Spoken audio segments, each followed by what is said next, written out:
What does the path look like for the next generation to come back to the family business? Well, in this episode, we continue the conversation from Abel Dairy Farms with next generation dairyman Nate Abel. Nate shares how his hands-on experience, education, and technology have helped him earn trust and step into future leadership and ownership on the dairy. That and more right here today on the Uplevel Dairy Podcast.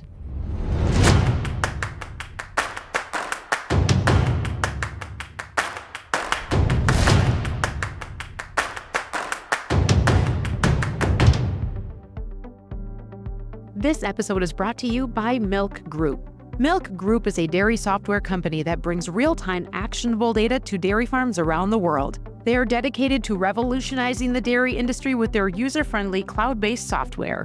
One by Milc Group is the all-in-one app that brings together all important aspects of your dairy in one place. With products such as feed and animal management software, people training, dairy facility monitoring, and scale management, Milc Group is committed to providing producers with the tools they need to succeed. So, Nate, you are the next generation here at Abel Dairy Farms. Yep. The only next generation, right? For now, yeah. Yep. For now, yeah. Plan. And so, did you always know that you wanted to come back to the farm? Was this always the path you had in mind? Yeah, for the most part, since I was little, I always came to the farm with Dad. Weekends were always, fun because I was out of school. I come here. We always kind of did our projects. I'd just kind of shadow. And then at some point, I started driving tractor and helping during corn silage and packing bunker, and doing just odds and ends. I always just kind of had that feeling that I never wanted to be away from here. As you went through school and graduated from high school, went on to college, you made some pretty big decisions along your path because you knew you wanted to come back here and you wanted to be the best prepared, not just from the dairy side, but also from the business side. So walk me through some of those kind of big moments in your education and how you prepared yourself for where you wanted to be and what you wanted to do when you got back here to the farm. Sure. Through high school, I did not go to an ag high school at all. Very urban. Did youth apprenticeship at the farm here for 2 years. COVID happened. Got even more time at the farm. That was junior year. And I was the only one that finished the youth apprenticeship that year. Everybody else quit.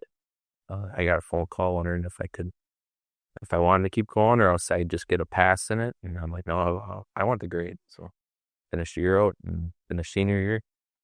Then I was just decided to go to UW-Fond du Lac to pursue a business management degree. I'd never really decided in long at the time. Just I did do all the gen eds. And so I did 3 semesters in Fond du Lac, 1 semester in Oshkosh, and started some of the business classes and decided that was not what I was really looking for. So at March of that semester, I started just looking at different options. I didn't really want to switch out of it because, I was already in the pipeline for graduating 2 more years after that. I'm like, do I want to switch? Do I not want to? So I pretty much looked around and found Lakeshore Tech College, decided to go with their dairy business management program. I didn't want as much just crops classes only. This offered that dairy perspective. Growing up when I was younger, I'd always help out in the cropping area. And I was kind of encouraged to learn the animal side of the business. And it's very difficult to just jump into the barns, especially with language barriers and all that kind of stuff. And so I pushed myself to learn that as well as more agriculture-oriented business classes. So I think you bring up something, Nate, that I think affects a lot of young people in next generations that are coming back to the farm. And you just said it, just jumping in to the current systems here at a young age, it just doesn't really jive with the teams that are efficient and moving, whether it's in the parlor, in the barns, so you really had to take it upon yourself to say, I'm going to go figure out how I can best do a deep dive into some of this hands-on stuff and use that to then also, build off of what you've learned on the business side, what you know on the cropping side. And I think that something that a lot of other people can relate to as well is just that challenge of how do you learn the hands-on stuff in today's modern dairy environments. It's not as easy as it once was. Sure. So you and your dad and I got to visit, and he shared a story about growing up milking cows in the tie stall barn. And at one point, having a couple of tie stall barns or doing an expansion and learning the hands-on stuff that way. Well, that's not our world today. That's not the environment that you and a lot of your peers are growing up in. And so you really took it upon yourself to say, I'm going to figure out how to do it and get what you needed to be prepared to come back here. Sure. Did you come straight back after completing Lakeshore Tech, or did you do an internship or anything else along the way? So started at Lakeshore. It's a 2-year program. The first year involves a 1-year internship. So throughout the school year, not like a summer internship. I could have did a summer internship, but there was timing conflicts and stuff, and I wanted to be here. So I started looking around. The requirements were that you work on a dairy farm and not your own. So I never worked anywhere else before that. So I leaned on my dad to help me figure out where I should go, maybe who I should talk to. I found an internship in September down at Clover Hill Dairy, and they're 20 minutes south of here. They have a smaller rotary. Did they put you in like some different areas of the farm? You're going to spend this much time in maternity. You're going to spend this much time, in feed. Like, how did that all play out for you? Pretty much, you got to follow their schedule. So every day was different. Sometimes I work full days, sometimes they're half days, but I always helped with the fresh cows on the rotary, helped out in the hospital area, the milk cows in their hospital barn, 2 days a week at night.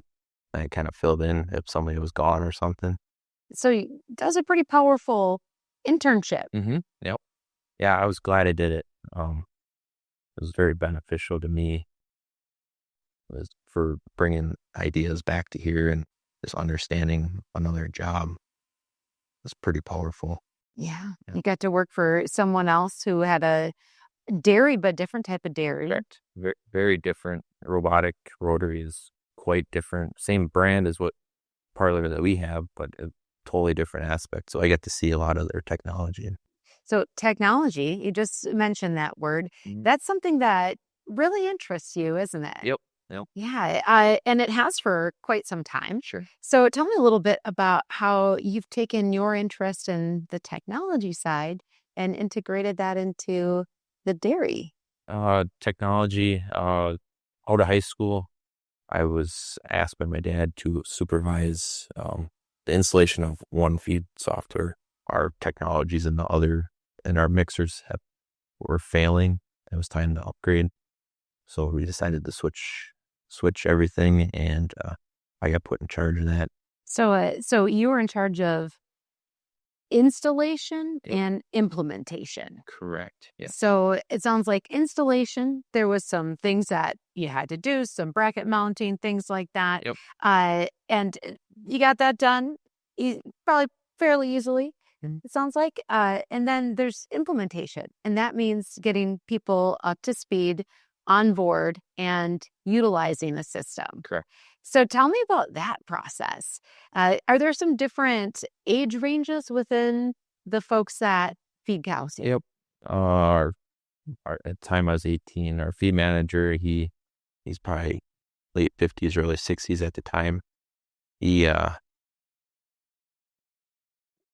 older generations, they notice that they don't like change as much. So they're like, oh, we did it this way. How can we do it the same with this new program? It's like, well, no, we have to.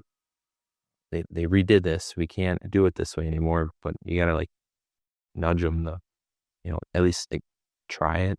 And then at the same time, I was learning it too. And I didn't know what all the different aspects of feeding were at the time yet. And so I was learning too. after a while, then they're like, the system was a lot simpler versus what we had before. So, when you think about implementing any sort of technology and bringing it forward, uh, the hope is that it will solve some problems and make some things easier, Sure. right? Yep. And ultimately, at the end of the day, drive efficiencies, profitability. So for you, as you were looking at, and this is just an example with one feed here of bringing that into the systems for feeding here.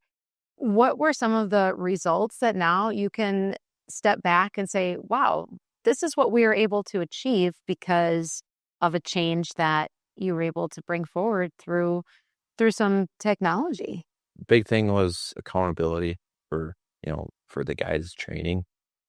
Accuracy is very important for mix and feed, and you can waste a lot of money as far as accuracy issues. So there's a big training benefit there. Now we're on the cloud; we can access it from our phone. We have tablets and all the pieces of equipment. So if one of them fails or something goofy happens, just grab your phone, bring it out, and you can keep on feeding. And so at your age, early to mid 20s, that's something you're used to in almost every aspect of your life, right? Yep. Like, Yep. so now on the dairy, you can do the same thing with feed that you can do when you, I don't know, order something off Amazon, essentially. Yes, exactly. That's really easy to me. Not other people, but yeah.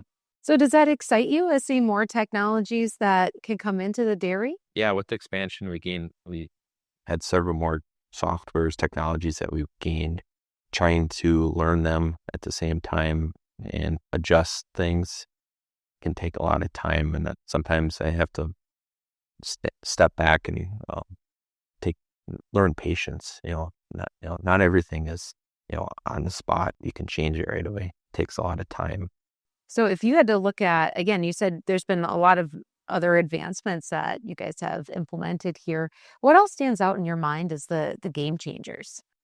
We use AgriMesh software for ventilation in the new barns. That's been really big at least for learning and understanding cow comfort. There was a big learning leap with that. A lot of guys are like, oh, why can't we just do it the old way? And what was the old way? Old way is stage fan. We program what it should do. When it first came out, it was more of an AI-based program. It was trying to learn its own thing. We've had to do a lot of modifications to it, but overall, it's been a pretty well experience. Other things are integrating scraper controls, manure pumps, all those different kind of aspects of behind the scenes. These things are running 24/7. It'd be nice to monitor them, especially at home. Reset something at home. You don't have to come in. Really, really simple, but it all takes time to get that to work. So it sounds like I'm, just going to use the word automation. So automation at that barn level, that's game changing. Yep. And so whether it is in the feeding department, in the barns, and obviously you have a new rotary parlor here too, and I'm sure there's some bells and whistles on that. Oh yeah. Yeah. So how excited does that make you for your future here? It's good job security for me at least, but yeah. We were telling the story before about bringing in one feed and ushering that change into the farm here. But that's just one example. And in that example, it's not just the technology, but it's also the teams. And your dad, Steve, has spent a lot of time and a lot of energy over several years really building up people and building great middle managers, building team leaders. And so here you, as a young person, are coming in, working alongside veteran employees. What's that been like for you to step into your role here? How do you navigate that balance of being that young person, showing respect, but also gaining respect from the team members here? I'm one of the youngest guys on the farm. As far as coming back to the farm and interacting and working with all our existing employees, and I've known them since I was really little. It's neat to experience all that. We have new hires, every now and then, but as far as working with everybody that's been here, it's, not all my ideas are gonna fly right away. I gotta learn with them and then take in their ideas. And I'm not managing anybody yet, but I work with all these guys, and I feel that it's been somewhat seamless. You're in those same weekly meetings? Yep, I'm in those team meetings that we have on Wednesdays. A lot of those same guys are, as far as middle managers. A lot of guys that aren't at the meetings, they still get meeting minutes too, so they know what's going on. We're a team. We got to work together. Usually your dad takes minutes and shares those out, but if he's not there, that's your job, right? At first, I was very hesitant of, subbing in for pretty much a secretary position in the meeting.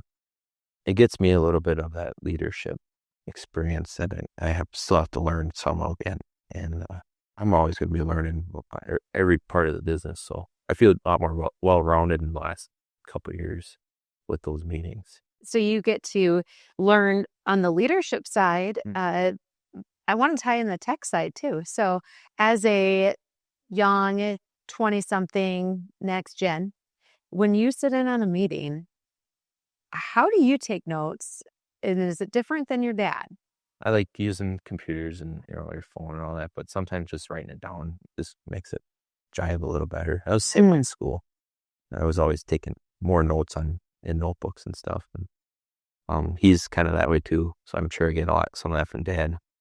Technology is always changing too. So you never know. I might change some of my habits at some point.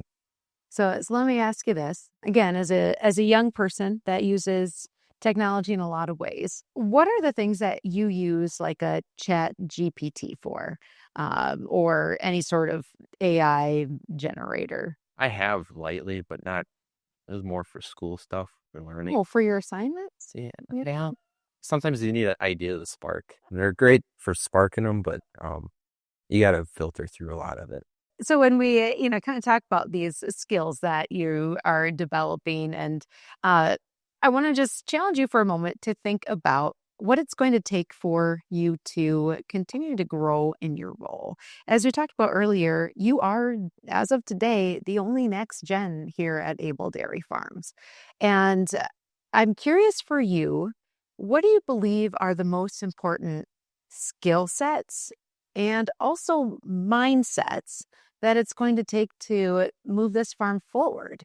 Let's start on the skill set side. Skills. Yeah. What are the skills that you believe you will need to continue to cultivate and develop to not just be a dairyman, but truly a leader here? Obviously easy as far as talking about leadership, but leadership is a big one.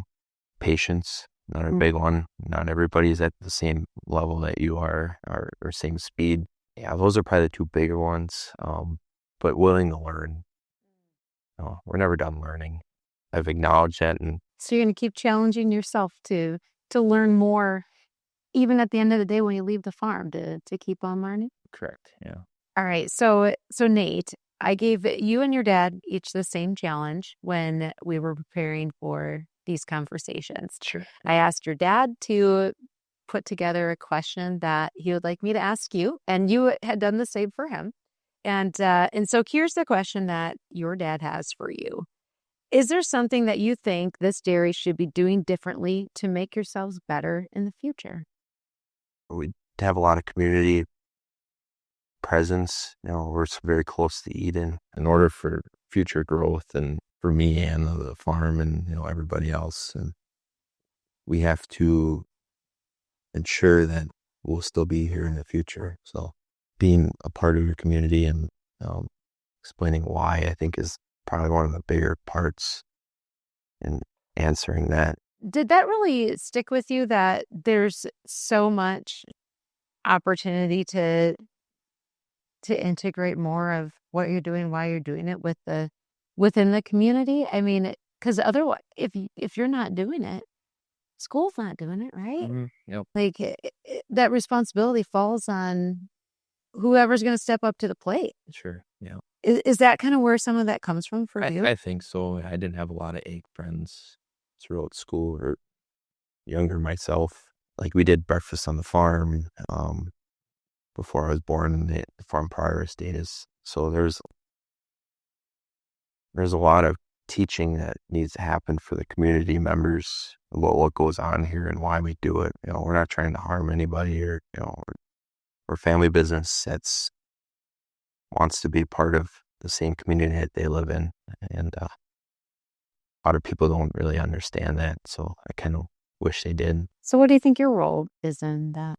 It's probably different every day, but I run the Facebook page for the farm on the local fire department. So we do a bunch of that, all that kind of stuff. I'm sure we'll have more breakfast on the farm events. I don't give a lot of tours, but at some point I'm sure I'll be transitioning into doing a lot of that as well. And so that role in your eyes, it's going to happen here, but you also touched on the way that you serve the community, being on the fire department. That's an incredible way to serve the community here. And I give you a big pat on the back for stepping up and doing that, Yeah. Nate. It gives me some pastime from the farm. I sometimes got to get away from the farm. I spend a lot of time here and just need to back off for a little while. So keeping my sanity and not having too much stress is probably another reason why I do it. Because putting out fires doesn't sound stressful at all, There's right? fires, or real fires here, whatever. So there's always something to do. Well, I commend you for stepping up to serve your community in that capacity. That's a big and brave thing to do, and I think it speaks to the young man that you are and the way that you already are doing great things here, but will continue to be that person that not only leads the charge with technology, but continues to grow in your role here at Abel Dairy Farms. Thank you for sitting down with me. You just heard from Nate Abel of Abel Dairy Farms. His story shows how off-farm experience can shape confident on-farm leadership. Find the link in our show notes to hear more from Nate's father, Steve Abel, as he talks about scaling management and up-leveling leadership through their dairy farm expansion.